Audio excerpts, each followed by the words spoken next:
Good evening, everyone. I hope you can hear me. My name is Stephen, and we will get started in probably 1 or 2 minutes just to give more folks a chance to get online. And if you can hear me, just a few people perhaps, please just type in your text box that you can hear me okay.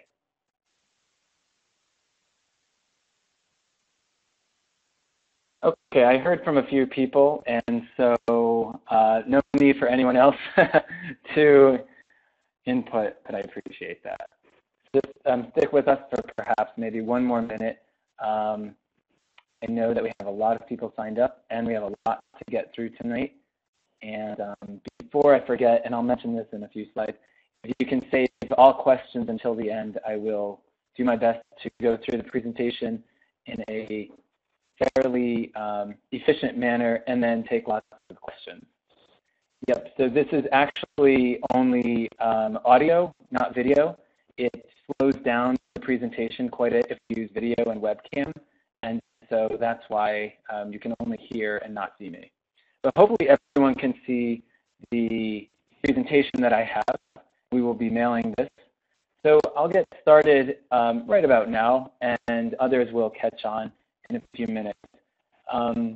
This presentation is really talking about Ivy League universities, how to get into Ivy League universities, as well as other highly selective universities. Of course, there's a lot of buzz when you're talking about Ivy Leagues in general, but it's just one type of university, and I'll talk about Ivies and Ivy types of universities in the next few slides. So as a reminder, please save your your questions for the end. I'll leave plenty of time, and all you need to do, as you know, is type in your question in the text box, perhaps not too long a question, or perhaps not too personal a question, so that we can be sure to leave time for others. And this presentation, without audio, unfortunately, but the presentation will be sent to everyone in an email. So no need necessarily to take notes, but it's fine if you so choose. And perhaps be sure to write down your questions on your own notepad so that you remember to type in those questions at the end of the presentation. So let's begin.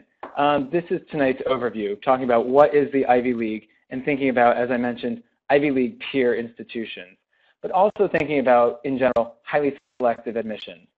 And really, I think why most people are listening to this particular presentation is how do they stand out from other applicants? How are you different from others who are applying with similar academic profiles?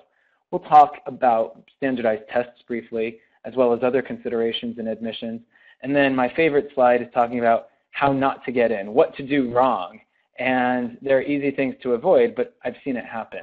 And then I'll end with helpful hints and advice, of course, before Q&A. So the Ivy League, and some of you might be thinking, well, this is quite simple. This is something I already know. Most people forget that it's actually just an athletic league. It's nothing more than an athletic league. However, it happens to be comprised of 8 universities that are incredibly highly selective, academically excellent, with incredible research and top reputations. But that's not to say that there are not other universities that are what I would say completely equal, perhaps better than these 8 universities, and those are what I call Ivy peers. Now, if we look at last year's, or rather this past admission cycle, the one that just ended in April and May, these were the admit rates for the 8 Ivy League universities. So you can see that it is not easy to get into these 8 schools: Brown, Columbia, Cornell, Dartmouth, Harvard, Princeton, Penn, and Yale. And the admit rates, and these are all just in one significant digit, meaning instead of 5.9% or 7.2%, I just gave you one digit. It goes from 6% at Harvard to 15% at Cornell. And this was their overall admit rate, adding up early action, early decision, regular decision. And these will change very slightly over June, maybe July, if there's a few other students admitted off the wait list, but really these are the numbers. And they haven't changed too much for some of these schools over the past 2, 3, 4 years, but Cornell in particular has had a huge increase in applicants, and their admit rate has been decreasing, unfortunately for students. But outside of these 8 institutions, I call them Ivy League peers. There's other similar types of terms, but some examples are public universities. There's UCLA and UC Berkeley, University of California at Berkeley. UCLA's admit rate this year was 20%. Berkeley was 21%. Michigan, I didn't get this year's admit rate, but in many typical years, it's about half the students. And that might sound surprising considering it would be considered, quote, an Ivy peer, a public Ivy institution. But if you think about it, outside of Michigan, the admit rate is probably something similar to these other institutions, between, let's say, 10 and 25 at most %. So that number is very swayed, that 51%, because of in-state students. University of North Carolina, University of Virginia, same thing for out-of-state students. Their admit rates, same with Berkeley and LA, they're really on the order in the teens, typically. So that's why they would be considered public Ivies, for example. And then looking at just a few examples that I pulled, liberal arts colleges, some of these would be what I would consider equivalent or peer institutions to Ivies, but they're undergrad only. They do not have graduate programs, or if they do, they might have just a very, very small number of, say, master's programs. Amherst, Bowdoin, Middlebury, Olin College of Engineering, Pomona, Swarthmore, Wesleyan, and Williams. These range, as you can see, from 13% to 19% admit rate. So all of these schools are, of course, highly competitive. And I would put them on the same league. They just play different sports or different teams in athletics as the Ivies. And then similarly, Ivy League peer institutions are private universities. And I have a number of schools here that I think are academically superb and perhaps similar, if not, like I said, superior to those in the Ivy League. So I don't want people to be hung up on just 8 schools. There are so many schools. I would say there's probably about 50 schools, undergrad institutions as well as research universities, that are, in my opinion, all academically excellent universities. And here's just a small number. And in this sampling that I show, the lowest is Stanford, similar to Harvard at 6%, and their application numbers have soared over the years. And similarly are MIT and University of Chicago. And then it goes up to a few schools actually admit some numbers in the 20s. You see Carnegie Mellon, as well as Emory, Notre Dame, Southern California. But it does not make it easy to get in. Might have a higher admit rate, but it's still very highly selective. So let's think about what highly selective admissions looks for. Grades and the rigor of curriculum are always the most important parts of the application. And I cannot emphasize enough that if you do not prove in your 3 or 4 years of high school work, if you cannot prove that you're going to be a successful academic student at these universities, they cannot find a reason to admit you unless you have some certain other talent that the university might be looking for. Next, in my opinion, it's probably a tie, the essays and the standardized tests. The essays, we cannot say enough how really and truly important those are. If you think about students who all have the great SAT scores or ACT scores or excellent grades, then what is next? We're going to be looking at the essays as well as the extracurricular activities. So it's really a matter of students becoming different from other students by way of telling their story, showing off who they are, where they come from, why they want to attend a certain university, as well as thinking about what they want to study and why. And I'll get to several of these points in a few minutes. I like for students to come across as unique, different, interesting, likable. These are 4 adjectives that I came up with probably 6 years or so ago when I started counseling and consulting for undergraduate admissions. And I've held true to these 4 adjectives for all of these years. And I really think that when a student comes across as very likable, as someone who I want on my campus community, someone that I think will make a real contribution, someone who's going to be different and interesting, that person really stands out, especially if that applicant has the grades, has the standardized test scores. So that's really where the essays and the extracurricular activities can come in. One can infer what kind of student that applicant will be on campus based on his extracurricular activities or based on his academic interests. So these are incredibly important parts of the application. Tied into what makes a student unique, interesting, different, likable would be those extracurriculars. I hear a lot of students all the time who tell me about the clubs that they're in, and I think it's great that students join clubs, they're active, they're engaged with their own high school community, but it's not so unique to be a member of the newspaper committee or a newspaper staff, or to be on the soccer team, or to be a member of the math club, and so forth.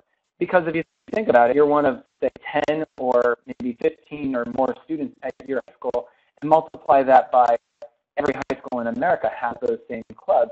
It's not so unique. But if you can get some sort of leadership activities within those particular, or leadership roles rather, in those particular activities, that can help you start to stand out. Or, and I talk about this later, thinking about creating your own activities, making something happen when nothing was there originally. Finding out something new, discovering something new, making something out of nothing is really creating your own activities. I think it's something that shows initiative. It shows that you would be the type of person who would be a leader on the campus. And so I've gotten the question before. They say, well, if everyone is a leader, then there are no followers. And that's probably true. You can't be a leader in everything you do, but if you are very active, engaged, and interested and passionate about one or two activities, then dig more deeply, I should say, into those activities and really become much more active and involved than just a regular member. The last part is letters of recommendation. And I hear that the audio is breaking up. Okay. That's fine. Let me know, anyone can let me know if you have trouble hearing me. The last part is letters of recommendation. And those are tricky. I think they're very important if a student can receive really excellent letters that stand out something along the lines of, this was the best student I ever had in my 10 years of teaching, or the most phenomenal person in XYZ. And so to me, those are standout letters. You did not see those very often, to be honest. Most letters were very mundane and did not tell a lot about the student.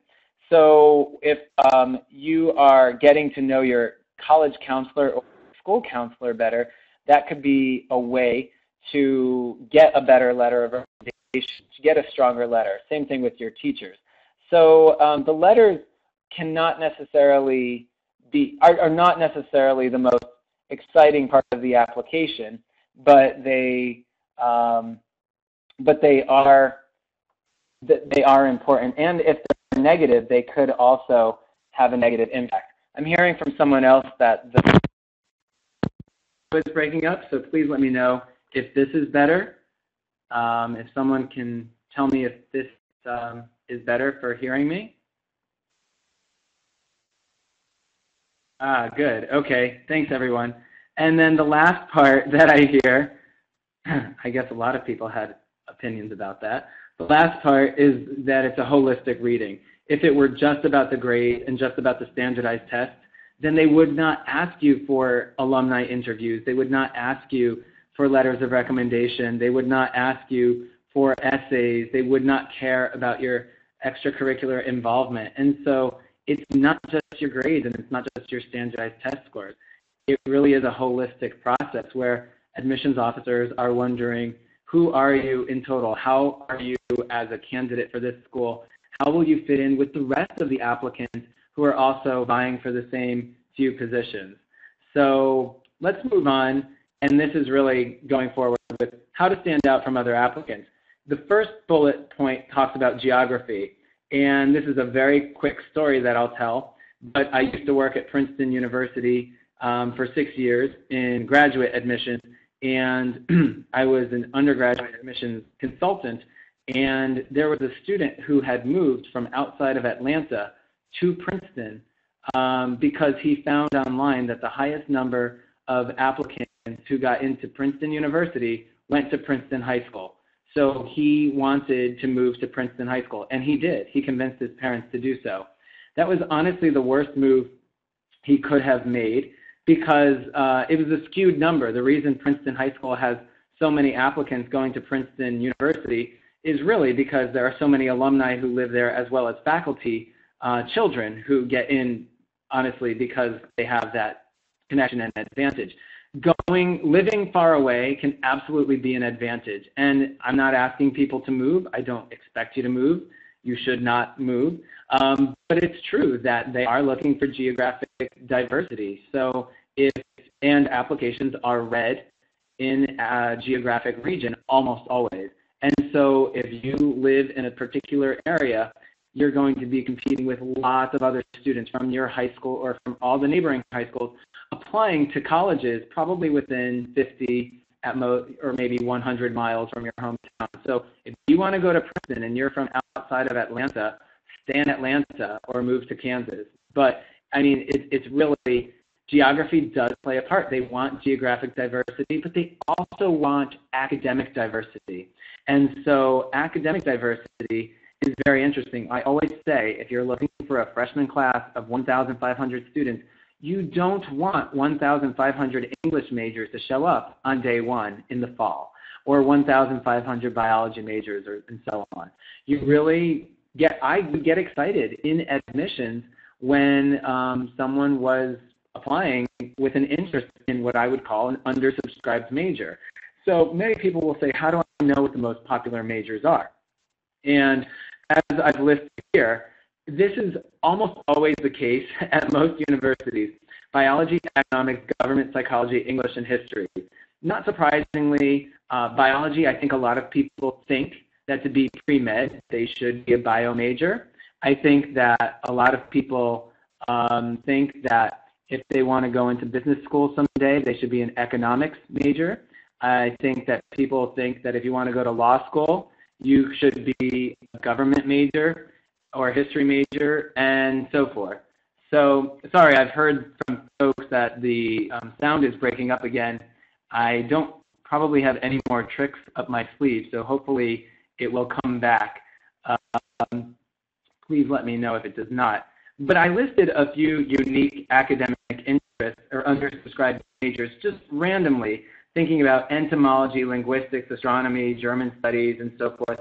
These are academics that exist at many universities, but very few students major in them. At Princeton University, for example, they had, I think it was either a 3 or perhaps a 5-year initiative called the Majors Redistribution Initiative. And in that initiative, the university was trying to get people out of these top 6 majors, and they really were pushing students, in a sense, advertising all the other great things about all the other 40 majors that existed at the university, hoping and pushing students to consider something like German studies or Russian literature. It's the case that a lot of students in high school only have a few majors. They only take a few math classes, English literature, perhaps Spanish or Latin or French class, and maybe they have a little bit of exposure to chemistry, biology, and physics. But there are 40 majors at most universities. At the larger universities, you might have like 60 to 100 majors. And so if you're thinking about what I call an interesting or different academic major or undersubscribed major, you cannot just check that box and think that that is going to help you get in. But if you can back it up with an interest that is real, then you're really a very different, interesting, I would say, viable candidate. If you said you wanted to study German studies and you took German for 3 or 4 years, maybe you studied it on your own, maybe you did an independent study at your high school, maybe you took a German lit class during a college course in the summer, maybe you went to Germany, then you would be a viable German major. If you wanted to study German, but you never had any of those experiences that I just mentioned, they would think it's a joke. They would not think you were serious. They would not say that you backed up that major with any real interest.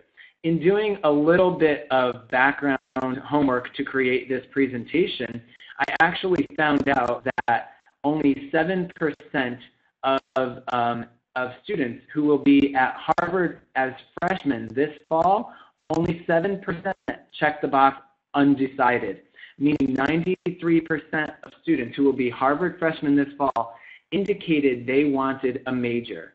Now, if they change that major on day 1 or day 300, that's fine, but there is something to be said about someone who's undecided, and I'll talk about that in 1 second, versus someone who really wants a major and feels that he or she knows what kinds of academics are offered by that university. They are showing the university that they'd be a good fit for that academic major. And so undecided to me is fine if the applicant gives a few areas of study. If you say you're undecided between, let's say, anthropology and sociology and policy studies, that's fine, as long as you can back those things up and you're giving the university an indication that you're a social sciences person. Or if you said, I'm undecided between, say, chemical engineering and bioengineering, that's fine as well. They know you're going to the College of Engineering. They know that you're probably one or the other. They just don't want a 1,500 students who are clueless about what they want to study as well. So something to keep in mind. And then finally, how to stand out from other applicants. Certainly winning national awards will be something that stands out from most applicants, but even other large awards at the regional level or the state level. If you apply for these competitions and you get some recognition at either the regional, state, or national level, you will be seriously a strong candidate. I have not heard from people that the volume is bad and that the sound is broken, so I'll continue hoping that we are still doing well with sound. As far as how to stand out, continuing along those lines, unique extracurricular activities. These are just ideas that I've seen, thinking about what kinds of students are going to be interesting or stand out from lots of other students. Remember, I said if you are in a club, that's fine. If you're joining too many clubs just for the sake of looking like an involved student, I think that's not the right approach. But if you are thinking about economics or a business major, thinking about working at a startup or starting a new business, absolutely is something that will help you stand out.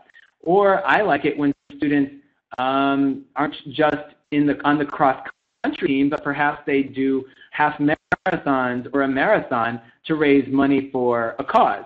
I've seen some students, 2 of our students who actually are going to be freshmen at Penn this fall, they founded a nonprofit company. And I like it when students can take summer college courses. I understand that not everyone has the time or money to do so.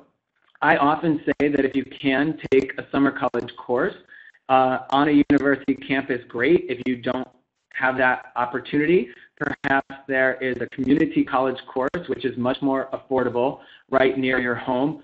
Or go to a library and get out lots of books on your own for free and read up about ideas and topics that interest you.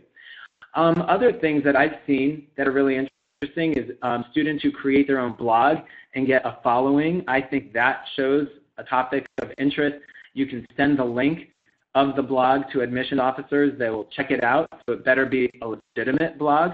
Perhaps getting published with either a research project that you do or with poetry or some other kind of writing. We have one student who is a junior right now. He's been working on writing his own novel, and he's looking to apply to Ivy League universities. And he's looking right now for agents and publishers.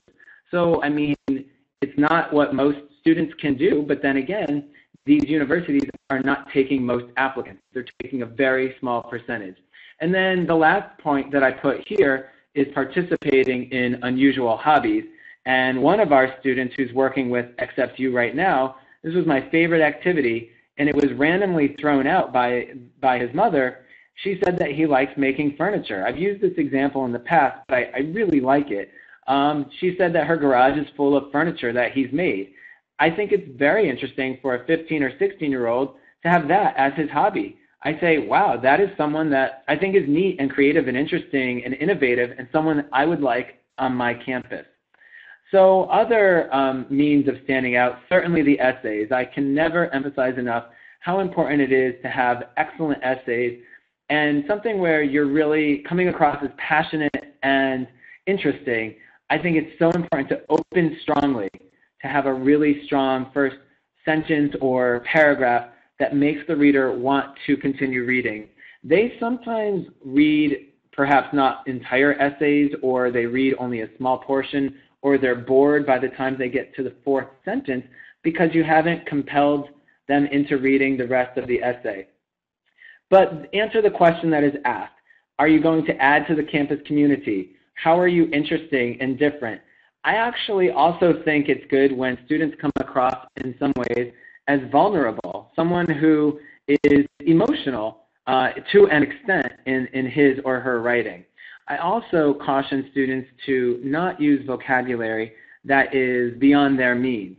If last year, for example, we had a student who kept using words that did not sound like him but sounded like a thesaurus, and we kept editing those out and saying, stop using these vocabulary words, and he would bring them back in. Finally, we talked very directly with the student and asked him why he kept using those words, and he said, oh, I just assumed that admissions officers would be impressed if I used large vocabulary words, and we said that's not at all the case, and his writing was much better when he decided to write with his own voice. And the last point with essays to stand out is that every essay counts. Brown University last year had, I believe, 7 essays outside of the main common application essay. And each of these was small, or most of these were small. They were probably 100 to 500 or 100 to 300 words. But each one counted. They were really trying to find out at Brown, what kinds of interests do you have? Why do you want this academic subject? What background do you come from? How would you react to a given situation? And I think students should really look at it as a positive when you have more essays. I know the students probably dread more essays, but it's really more opportunity for the students to show off how they will be different from any other applicant. It's really the best opportunity you have. Now, the last point is standardized tests. For the Ivy League or any of these equivalent schools that I mentioned, the public Ivies, the liberal arts colleges, and so forth, the scores absolutely need to be very high.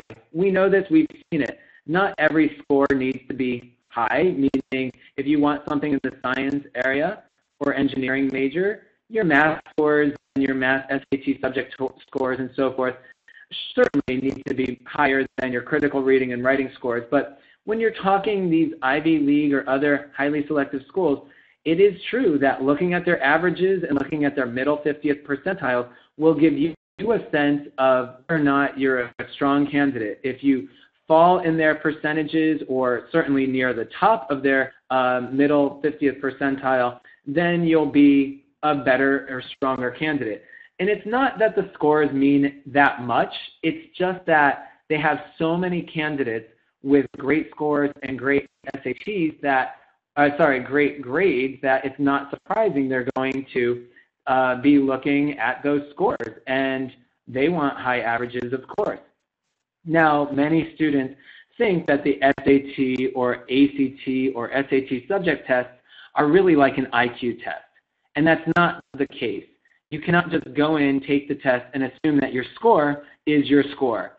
Instead, you should study either on your own or online or with others or in a class or with a tutor. And I realize there are varying costs with any of these options, but I often say start with a book. Buy a book for $20 and study on your own to find out if you really will be able to do well on these standardized tests. And if you cannot, then you perhaps should look at one of these other options that I mentioned. A few other considerations in admissions. this, I mentioned geography earlier, but legacy sometimes comes into play, whether parents or grandparents attended a particular university. Gender, meaning women will have a stronger advantage for perhaps math or science or engineering majors, and men applicants might have a better advantage for those schools that have an imbalance where they're perhaps 60% women, 40% men. Most universities will perhaps look at the gender to try and get that balance. Ethnic diversity schools are, not surprisingly, looking to have a real diverse class. It is a known fact, and there have been lots of studies about this, that different people coming from different socioeconomic backgrounds, different ethnic backgrounds, will absolutely contribute to the education that their peers receive. And so it is quite important that colleges have representation from all sorts of students.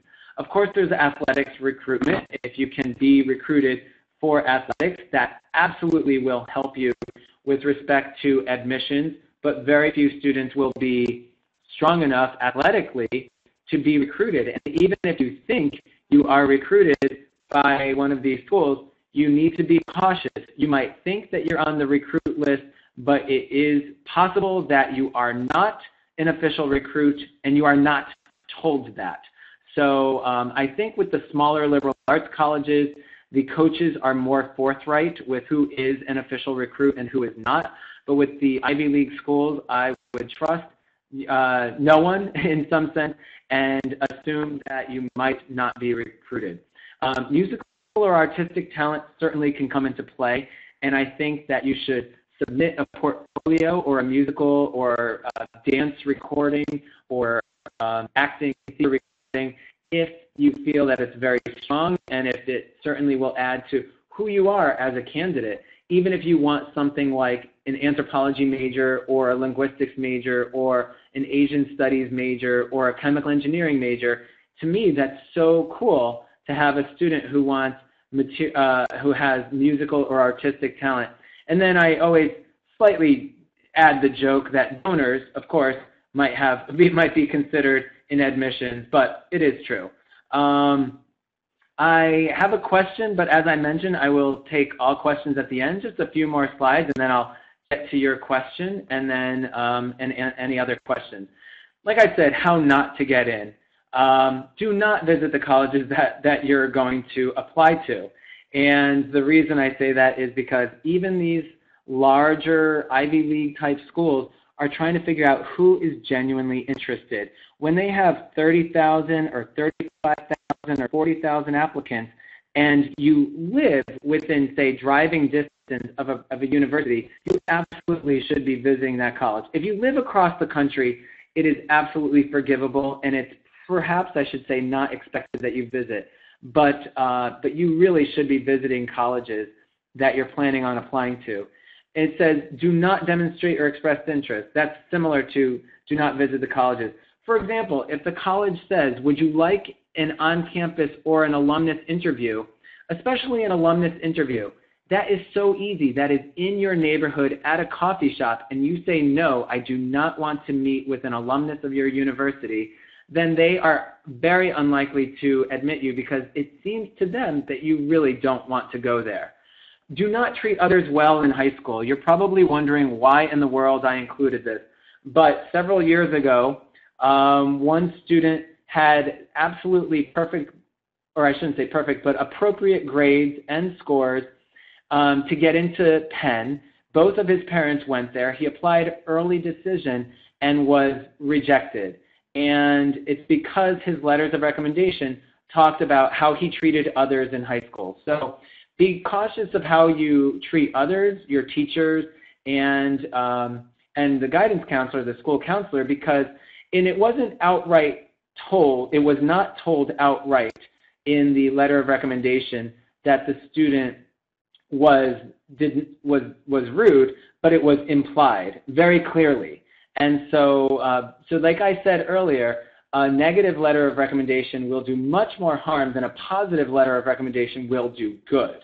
Okay, and then, like I said, do not come across as interesting or exciting or likable in your essays. I mean, you need to you need to do the opposite. You need to really show them that you're this great person who they want to have on their campus.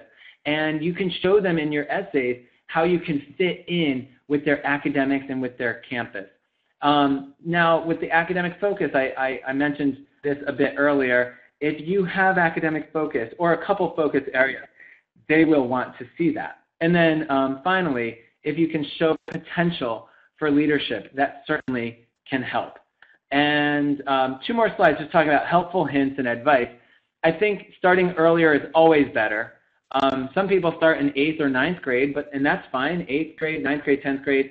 There's not that much you can do, except you can keep track of your activities, your extracurriculars, your transcripts, keep it all in a file.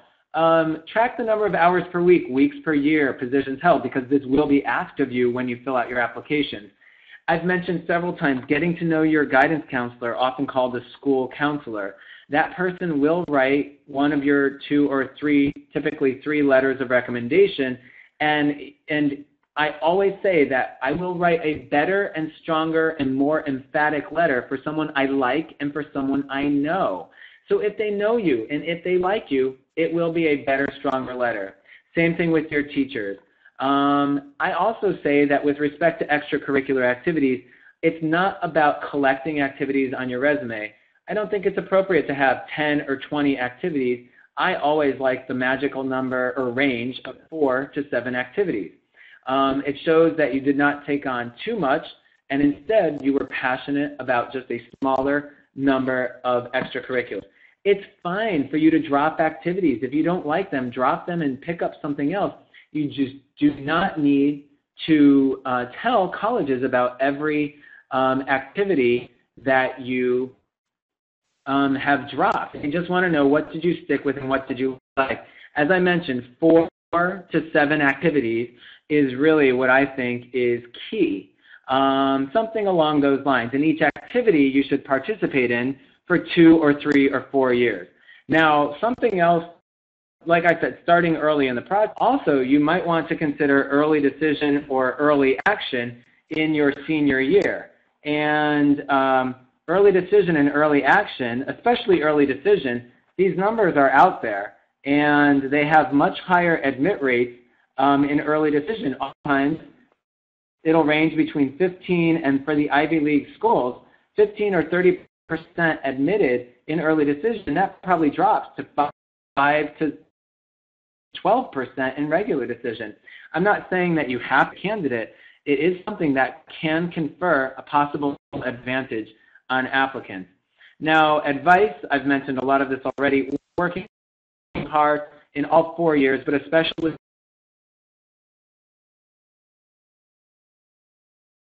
your latter 2 years in those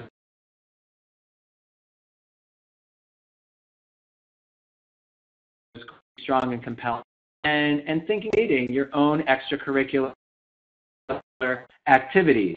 And so I'm hearing that the microphone is weak right now. Hopefully you can hear me again. And thinking about meeting with your school counselor, preparing for interviews if there are any, demonstrating interest. The school has an opportunity if they come to your area or if you go to that school, to that university, official visit, and complete testing requirements early. I'm not saying you have to apply early action or early decision, although that could be helpful, but always apply earlier than any deadline. And preparing early means standardized testing requirements in junior year or at the very beginning of senior year. So that was my entire presentation. I'll start taking questions. I'm a little nervous about the volume. To mention, one is that you can contact us at the AcceptU.com or our phone number. Check us out on the website. We always offer a 30-minute phone consultation with either me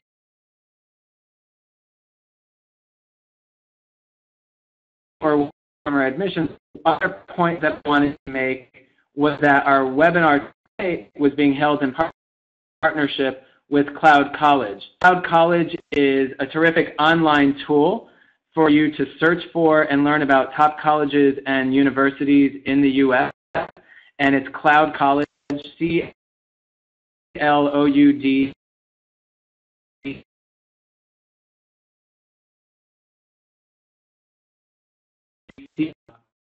AcceptU. So I want to the questions that you have, and someone asked about having trouble getting kids to take subjects. I don't understand what that actually means. So if you could explain what that means, that would be very helpful. Someone else asked about what about those who send articles, packages, etc. Yeah, I think that sending too many things to universities can be a negative because perhaps they're overwhelmed if they can't get enough from what the essays, the extracurriculars, the grades, the standardized test scores, and the letters of recommendation. They don't want too much additional stuff. Websites that you did, YouTube links, just a little bit, portfolios, of course. So I think it's fine to send other items, but it's not necessary.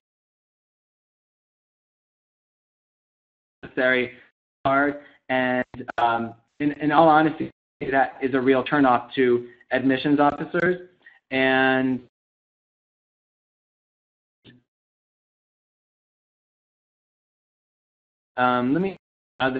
no, it does not hurt your chances of getting into a very highly selective school if your GPA is unweighted, simply because colleges take into consideration your grades and your scores and your rigor of curriculum. I rarely looked at the actual GPA number because the number could change from school to school to school. Instead, I really cared about what courses you were in, about what kinds of grades you got in those courses. Someone else asked, is computer science considered a unique interest or major? Not necessarily. Yeah, it's a smaller major at many universities. I recommend is going online and you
can find.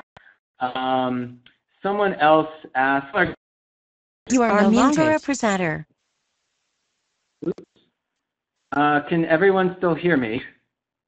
I'm not sure. Let's see.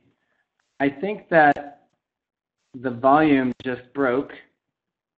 And can you hear me?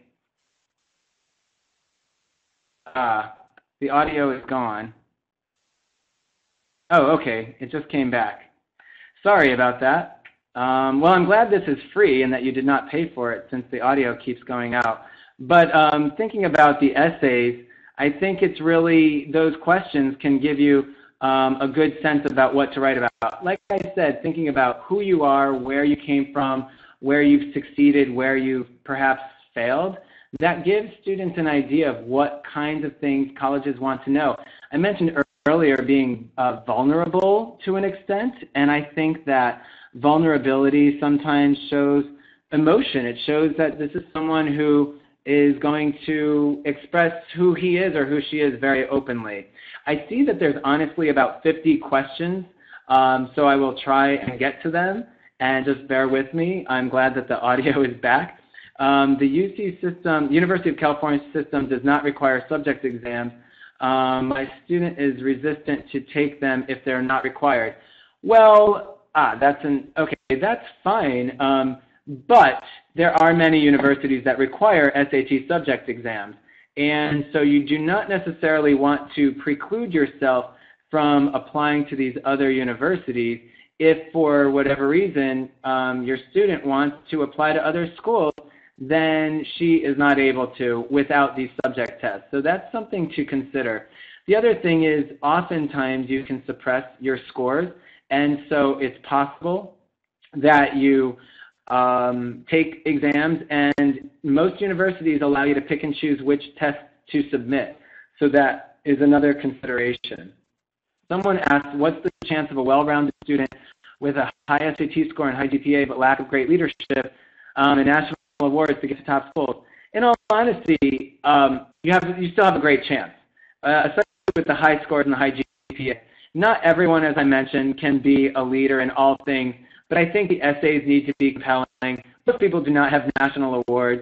It's really true, but I'm just saying that if you can get them a state, regional, or national award, it can very much help. I think that it comes down to being smart. List of activity, a mixed list of schools, a balance of safety schools, match schools, and reach schools. Because if you perhaps might be on the cusp of not getting into those high-level schools because you don't have what they might be looking for, you absolutely need to have a balanced list of schools. Someone asked, if you go to a very challenging high school but don't have the highest GPA, will colleges take this into account? Yes, absolutely. Context is taken very much into account, but keep in mind that others from that same high school will have, someone has to have the highest GPA. And that same someone might be applying to those same highly competitive schools. And colleges do read applications from school within a school group. And so that could be a negative of going to a very challenging high school. Someone else wrote, should I play NCAA sports? I mean, if you're able to be recruited for an NCAA sport, National Collegiate Athletic Association, absolutely, but it's very hard to be recruited, and so it's just something to keep in mind.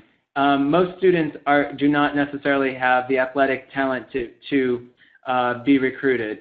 And someone asked, do athletics look good even if not for recruitment? Not necessarily. I, from an admissions perspective, do not care if a student does athletics or the arts or writes a novel or writes a blog or does business enterprises.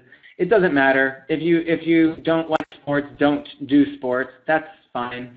How do you get recruited? A lot of that has to come from putting yourself out in front of coaches towards at the end of sophomore year, in the summer, junior year, writing to coaches. All admissions, or rather athletics websites, have a recruitment page, and so you need to approach the coach to let him or her know that you might want to get recruited. They probably want to know, let's say you were a track athlete, they want to know your times. How fast are you running certain distance races? And if you're not fast enough for them, then you're honestly not going to be recruited. It's much more black and white with recruitment for certain sports. But a lot of that has to do, and our company helps a lot with recruited athletes.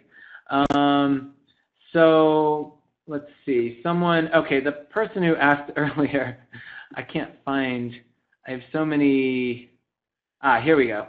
Someone was clarifying, if you don't have the highest GPA, but you took all honors and AP classes and got a few Bs, that's fine. I mean, it's all within context. If you really are challenging yourself with rigor and with your curriculum, a few Bs are not going to keep a student out of a very highly selective college. I mean, as I mentioned, it's a holistic process, and all of these factors come into play. Someone might have a few Bs in, let's say, French class, but wants to major in chemical engineering or electrical engineering. I could not care less what the French grades are. I mean, if they're Ds and Fs, then that's not good. Let's see. I'm scrolling down. Someone asked, does every application get viewed? Yes, it is the case that every application is viewed. Now, applications are read, some are read more quickly than others. With the high volume of applications these days, many universities will have a first set of screeners or readers who look through the application, figure out if this is going to be a viable candidate based on scores, grades, essays, other factors. There's lots of factors involved. And if it is really known that this student's application does not have a chance, that application will not be viewed after that. But yes, every application is viewed and read. Someone asked, can I get my GPA up with senior grades? My GPA dropped because of AP courses in junior year. If I take all AP classes and get A's, yeah, I think that's actually a really smart idea. If you can take all AP classes and get A's, I wouldn't worry so much about the actual GPA, as I mentioned, but instead I would be much more concerned with the fact that you took all APs as a senior and got all A's. That will very much impress admissions officers, especially if you can get A's in the first 2 quarters, perhaps the 3rd quarter, but the first 2 are really what matter the most. Someone else asked, if I demonstrate interest in a subject outside of a structured event, how do I express this to colleges?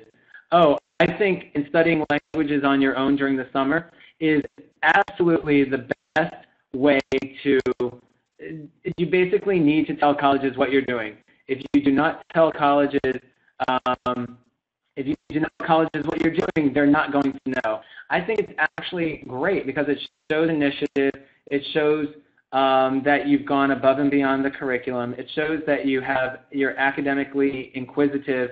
And so it's really a matter of you, the applicant, telling your story.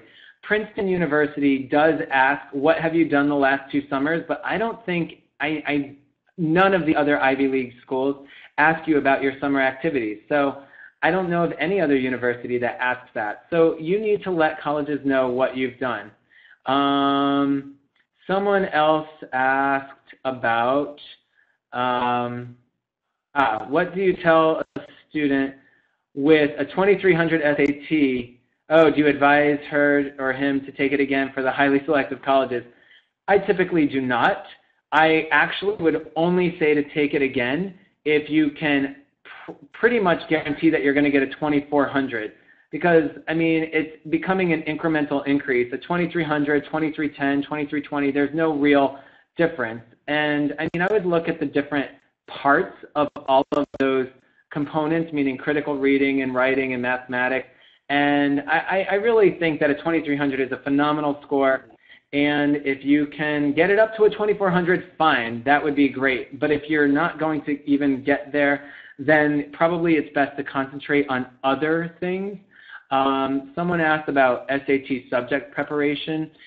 Yeah, absolutely. You could talk to our company. We know some people who help with SAT subject preparation, so you can just send us an email at the website we've given, or you can go online and find, well, actually I would say buy books, because all SAT subjects now have a book that you can help to prepare for those particular areas. Someone asked about accounting as an undersubscribed major. I actually answered that already, but perhaps the sound was missing, so I'll quickly answer it again. It depends if you're applying to a business school or not. So if it's a business school, accounting very much will not be undersubscribed. But if business is a very small part of that university, it probably is an undersubscribed major. Should an applicant disclose if he or she has ADHD?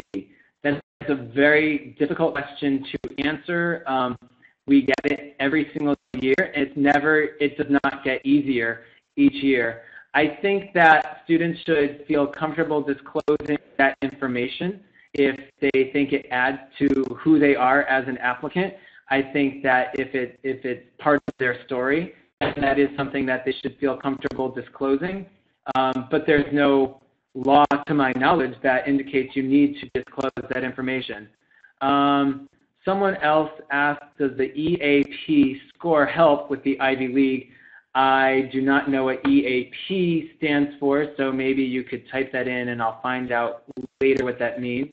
Someone asked about a 720 SAT biology. Should she or he try again?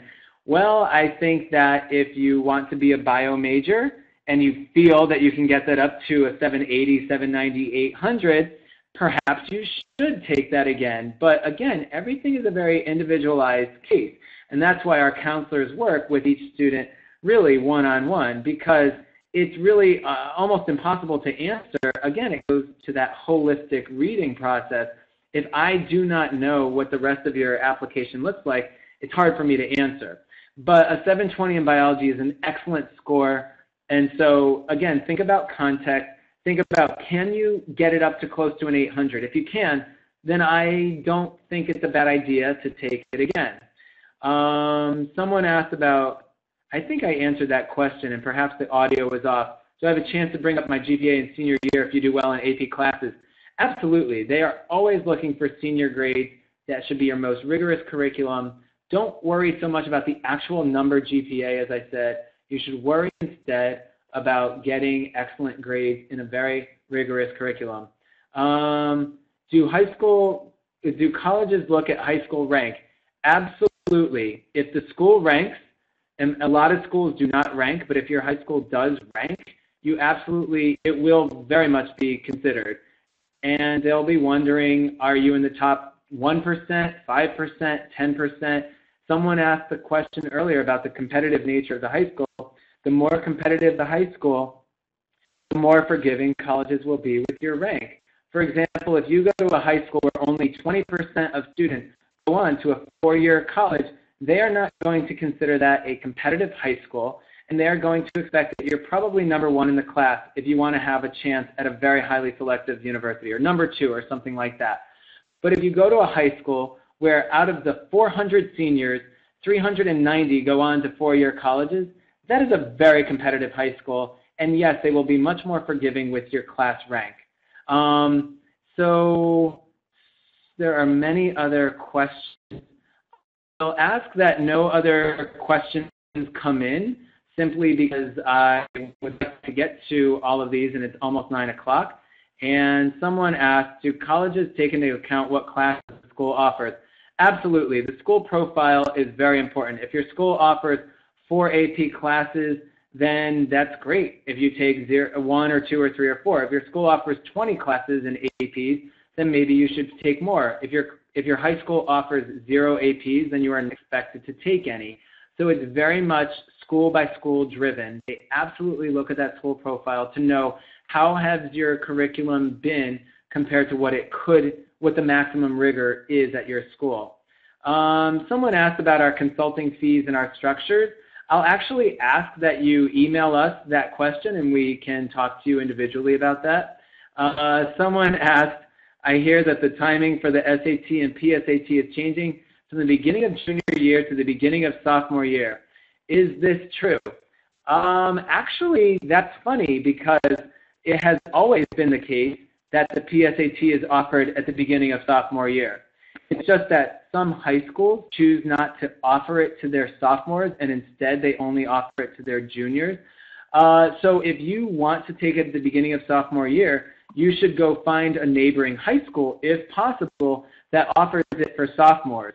For years and years, I mean, I graduated high school in 1991, and I even took it as a sophomore. So literally for the last 20 or even probably 30 years, it hasn't offered for sophomores. I don't know if they'll, so that's my answer to that. How many recommendation letters? That's a great question. I think that students should submit the number of letters that is asked of you or one more than that. For example, most highly selective universities and colleges will ask you submit 3 letters of recommendation. I recommend very strongly that you only submit 3 letters of recommendation or at most 4 letters of recommendation. So my rule is always X or X plus 1.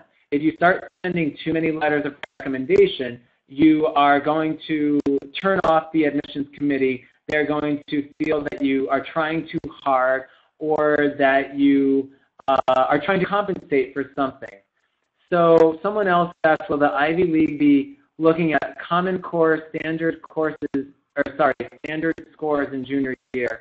I'm not sure what Common Core standard scores. Oh, that's a state-by-state requirement. No, New York State also has something like that called the Regents exams. And if your state has state-level examinations, they do look lightly at those scores, but it's much more important for colleges to look at your grades, at your rigor of curriculum, and they're not going to look at standardized testing outside of the SAT subject test, or ACT. I'm not sure what middle college means. Someone asked about that. I've never heard that term, middle college, unless you mean junior college. If you're thinking about a junior college, a community college, that can be very helpful in getting into a highly selective university if you want to go for 1 or 2 years, and you get, really you'll get, if you need to get something like all A's or mostly A's, a couple A minuses, you absolutely, I used to read transfer admissions, if that's what middle college means. Someone else asked, do senior grades factor into the cumulative GPA? That really depends on the high school. It's a great question for you to go in and ask the college counselors or the guidance counselors. Again, I do not worry too much about the GPA. Really, instead, I'm much more concerned about what grades the student got in the courses that he or she took. I absolutely understand that sometimes they lock in the rank, the class rank, at the end of junior year, which I don't think is fair, but I don't have a say in that. Some high schools will not change the GPA at the end of junior year. That's your GPA. I agree that with many parents, that's not fair. And so I wouldn't worry too much about that. Instead, I would really look at the senior classes. So many applicants were rejected because of senior grades. Someone else asked, or that same person asked, in terms of summer, are colleges impressed by internships and camps that take place at Ivy League campuses? That is a good question. It might be a yes or no. It is not at all held against students who do not go to a college during the summer, like an Ivy League or other college, to take a class or to do a camp. The camp does not matter. If it's an athletics camp or leadership camp, that can be held in my backyard or your backyard or at Columbia University. A camp does not matter. If it's an academic course, well, it could be a good thing to take a very challenging course during the summer. If that's the case, you better do well on it.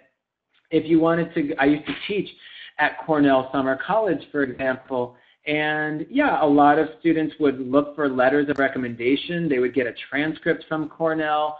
I mean, if they did well, and then I was reading admissions applications from Cornell University, and I saw that the student took 2 courses and got A's in both of those courses, then I would think that's a compelling reason that the student has proven that she, in fact, would be a very strong candidate for my university. So something to think about, but it is not held against the student if they don't go to one of these Ivies or other types, because it's not fair. Some students' parents have more disposable income to spend on a camp than others. And so I say make the most of what you have. If you don't have any money, then go to the local library to do your own schooling, or go online to try and find a free online course like a MOOC, a massively open online course, or go to the park, the local park, and do a park cleanup or something like that. You don't have to spend money during the summer to have an interesting activity. Someone, someone said, is it true that you need to get above a 2200 to be competitive? Well, I mean, there's no magic number. There's no cutoff. I think a 2200 is a lot more competitive than a 2000, but I think that it's always a holistic process, and you need to be aware of what other contributions you can make to the campus. What are your essays? What are your grades? What is your rigor? Where are you applying from? Where did you go to high school? Absolutely, if you have that 2200, you'll be setting yourself up much more strongly in a position to be admitted to a highly selective university, an Ivy League or other university, than you will with a 2000. But I wouldn't use any number as a cutoff. I absolutely never would do that. And someone else asked, are undergraduate admissions harder for Ivy business schools such as Wharton Wharton at the University of Pennsylvania? Well, in fact, there are only 2 undergraduate business degrees out of the 8 Ivy League universities. Cornell, and theirs is called the Dyson School of Management in their College of Agriculture and Life Sciences, and that is called AIM, A-E-M, Applied Economics and Management, or they might even call it Applied Business or a business major, and then the Wharton School at the University of Pennsylvania. So those are the only 2 Ivy League undergraduate business majors. The other 6 Ivy League universities do not offer business as a major. Now, your question is, are undergraduate admissions, will it be harder at Wharton or perhaps Cornell? I think that they do have a lot of applicants, and it is very highly selective to get into Wharton, although it's really highly selective, very hard to get into the other colleges at the University of Pennsylvania as well. So if your interest truly and genuinely is business, then I think it might make sense to apply as a business major, because I don't, again, want students applying to random majors because they think that that's a strategy to try and get in. In fact, that is the absolute opposite of what you should do. But if business is truly a major, then you should probably apply to Wharton if you have the right grades and the right standardized test scores and the right business type experience. If you applied to the College of Arts and Sciences at Penn as a Near Eastern Studies major instead of Wharton, but really what you want to do is study business, you're not going to be able to back up that Near Eastern Studies major whatsoever. So I wouldn't not apply to Wharton just because it's highly competitive. Someone asked how competitive is computer science, and I mentioned this earlier. Depends on the university, but those universities that are institutes of technology, like Carnegie Mellon University has a School of Computing Science, Caltech, MIT, Rensselaer, any school with a really highly selective engineering division, like Cornell or Princeton or Columbia or Penn, very highly selective engineering admissions. Computer science is going to be super highly competitive, but so are any of the other engineering majors at these schools. Someone asked, would it be considered legacy if my grandfather, went to that particular college? That is considered legacy, a straight line legacy, mother, father, grandmother, grandfather, great-grandparent. It doesn't hold as much sway if it's a grandparent than if it were a parent.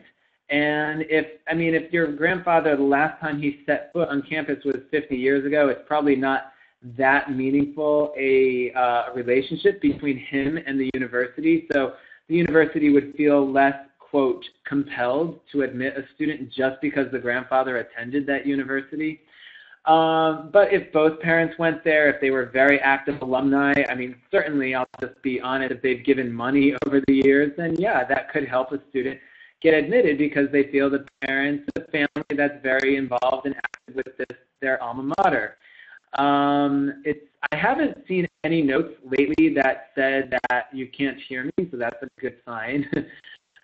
Someone else asked, indicated EAP are the writing tests students take in junior year. And if they scored well, then they are not required to take English, at the University of California. So this is a California-specific question. That would only be a University of California decision. This would not have any applicability to any universities outside that system. Someone asked, how does starting a UNICEF club in high school look? what does that look like? Well, starting any club looks good if it's really your passion and your interest. And UNICEF, I believe, is raising money for those in developing countries, if I'm not mistaken. I mean, I think that's all the more meaningful if you want to be an international relations major or an Africana studies major or someone who's interested in policy analysis and policy studies. Even if you're not interested in those things, I think it's great to start a club. But don't just start a club to start a club, because colleges can see right through that. But if you start a club and your club raises legitimate numbers, something like $5,000 or $10,000, then they might say, oh, wow, this is real. They've raised money for a cause. So that, to me, is something to be cautious with. Someone else asked, what's the advantage of early action or early decision? Well, early decision, in my opinion, confers a much greater advantage than early action. Early decision is applying by November 1st, and you find out the result by December 15th. And if you are admitted, you are obligated to enroll. Colleges are trying to minimize their uncertainty. They want to know, what will their freshman class look like next September? And so if they can lock in a percentage of their applicants who are really strong in early decision, that does a few things. It shows them that they know what their freshman class is going to look like for next September. It also, unfortunately, for those applying regular decision, it really closes them out because those students are locked in to attend. And so that university will admit many fewer students in regular decision because they've already taken so many students. So that's why, I mean, if you look at the admit numbers, they're all public numbers to find out what the admit rates are for early decision versus regular decision, as well as early action. Early action is a bit trickier. It's the same timeline to apply by November 1st, to hear a decision by December 15th. But if you are admitted in early action, you are not obligated to enroll at that university. You can still apply to lots of other universities. So colleges feel less compelled, I think, to take students in early action because they might take them later on in April, or they might not. But with early decision, these colleges are really locking in their freshman class. Now, Penn and Columbia are notorious for admitting just under 50% of their freshman class in early decision. And when they admit 49% of their class in early decision, then what they are doing is keeping out so many applicants, even incredibly strong applicants in regular decision, from getting in because they've already filled half their class. So it's something to really keep in mind. A few other questions. Oh, one is a clarification. Middle college is where you have 9th and 10th grade in high school, and then you move to community college for the other 2 years. Hey, that sounds like a great plan to me. I don't know that it makes you a stronger candidate than going right straight through high school 9, 10, 11, 12, but it could. It absolutely could, because it shows that you're taking initiative. It shows that you are doing 2 years of community college work instead of 2 years of your latter years of high school. So I think it's really impressive. I really do. But I don't think that students who do not do that are at a disadvantage. It's just something that you have to then be cautious. Are you then considered a transfer applicant? Are you considered a freshman applicant? So I think it's something to look into carefully. I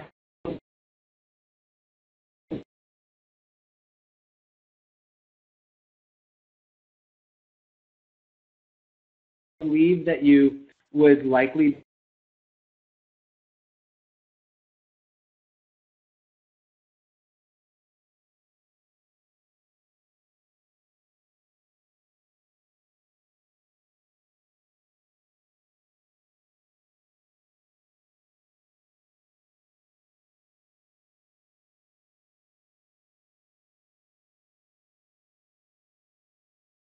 considered